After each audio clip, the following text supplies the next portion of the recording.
오늘은 인공지능의 죽음에 대한 이야기를 좀 해볼까 합니다.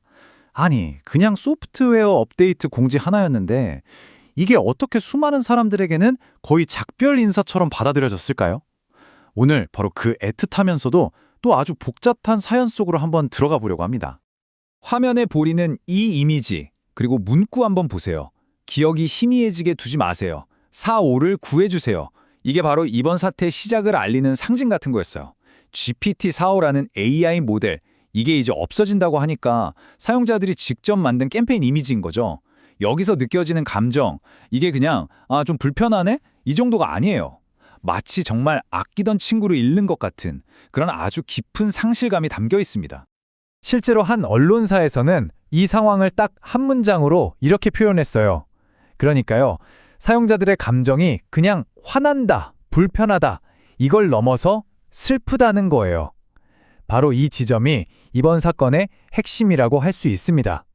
자, 그럼 도대체 무슨 일이 있었는지 좀 더 자세히 들여다볼까요? 사건은 2026년 2월 13일에 시작됐습니다. 바로 오픈AI가 정말 많은 사랑을 받아왔던 AI 모델이죠. GPT-4o. 이 서비스 이제 그만하겠다고 발표를 한 거예요. 이 발표가 나자마자 사용자들은 엄청나게 반발했고요. 심지어 이 상황을 디지털 장례식이라고 부르기 시작했어요. 생각해보세요. 그냥 프로그램 하나 없어지는 건데 장례식이라는 단어까지 썼다는 건 정말 의미심장하죠.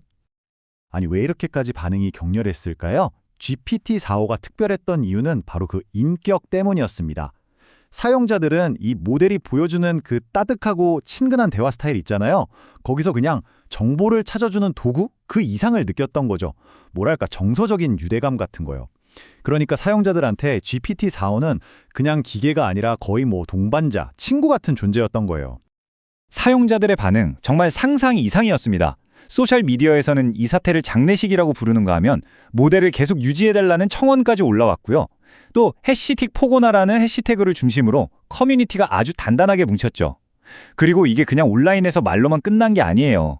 실제로 대규모 구독 취소 사태로까지 번지면서 오픈AI한테는 아주 직접적인 압박이 됐습니다. 자, 그럼 이 갈등의 핵심으로 들어가 보죠. 한쪽에는 기업의 논리가 있고 다른 한쪽에는 사용자의 경험이 있습니다. 이 둘이 어떻게 정면으로 부딪히고 있는지 한번 보겠습니다. 자, 이 화면을 보시면 두 입장이 아주 명확하게 보입니다. 먼저 오픈AI 쪽 얘기를 들어볼까요? 우리는 GPT-5.2 같은 더 새로운 모델에 집중해야 한다. 그리고 솔직히 이 옛날 모델 쓰는 사람 거의 없다. 이게 오픈AI의 입장입니다. 아주 효율적인 논리죠. 하지만 사용자들은 전혀 다르게 생각합니다. 그 사용량 통계, 그거 잘못된 거다. 오해의 소지가 있다. 이렇게 반박하고요. 무엇보다 우리가 가진 이 정서적인 연결을 완전히 무시하고 있다고 목소리를 높이고 있죠. 그러면서 그냥 비난만 하는 게 아니라 레거시 플랜이라는 아주 구체적인 대안까지 내놨어요. 그러니까 원하는 사람들은 돈을 내고서라도 계속 쓰게 해달라는 아주 합리적인 제안이죠. 오픈AI가 근거로 내세운 아주 차가운 숫자, 바로 이겁니다. 0.1%. 매일 GPT-4를 쓰는 유료 사용자가 전체 사용자 중에 0.1%밖에 안 된다는 거예요. 그런데 말이죠. 이 숫자가 정말 모든 걸 말해줄까요? 사용자들은 바로 이 숫자에 의문을 제기합니다. 왜냐하면 이 0.1%라는 계산법이 좀 이상하다는 거예요. 애초에 GPT-4.5를 써볼 기회조차 없었던 수백만 명의 무료 사용자들까지 다 포함해서 나온 숫자라는 거죠. 만약에 돈 내고 쓰는 유료 사용자들만 놓고 봤다면 그 비율은 훨씬 높았을 거라는 게 이분들의 주장입니다. 자, 그럼 여기서 근본적인 질문이 생기죠. 아니, 도대체 왜 사용자들은 이렇게까지 강한 감정을 느끼는 걸까요? 이제 그 더 깊은 이유를 파고들어 보겠습니다. 핵심은 이겁니다. 이 정서적 유대감, 이게 우연히 생긴 게 아니라 AI를 설계할 때부터 의도된 결과물이었다는 거죠. 지금 보시는 이 개념이 아주 중요합니다. 바로 연속적 관계감이라는 건데요.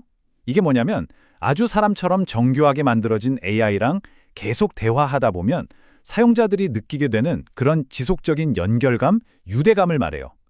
여기서 진짜 중요한 포인트는 이게 사용자가 혼자 착각하는 게 아니라는 거예요. AI가 그렇게 상호작용하도록 설계되었기 때문에 나타나는 아주 자연스러운 결과라는 겁니다. 바로 이겁니다. 정서적 연결은 사용자의 환상이 아닌 세심한 설계의 결과물이다.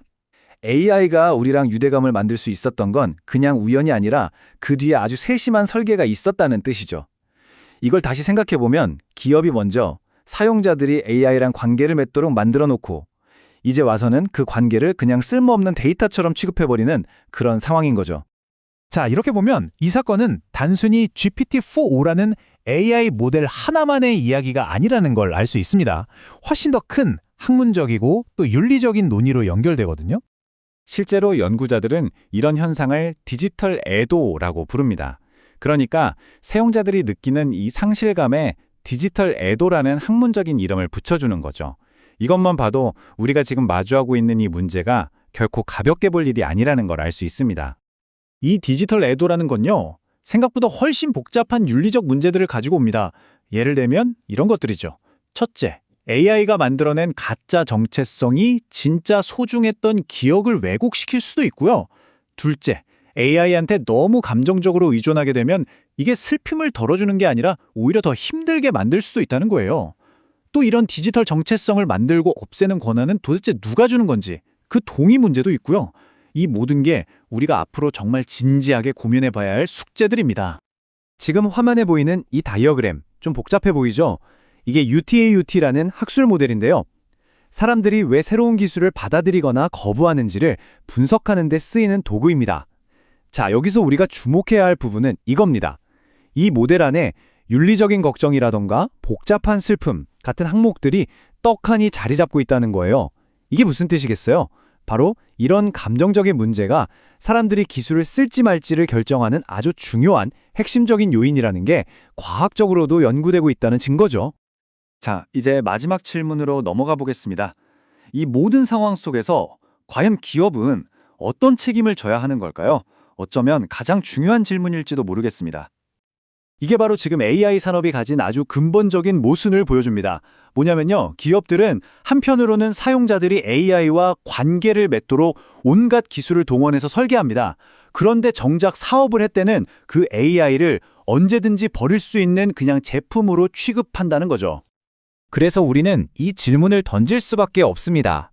기업이 애초에 관계를 만들도록 설계했다면 그 관계를 일방적으로 끊어버리는 이별의 책임은 과연 누가 져야 하는 걸까요?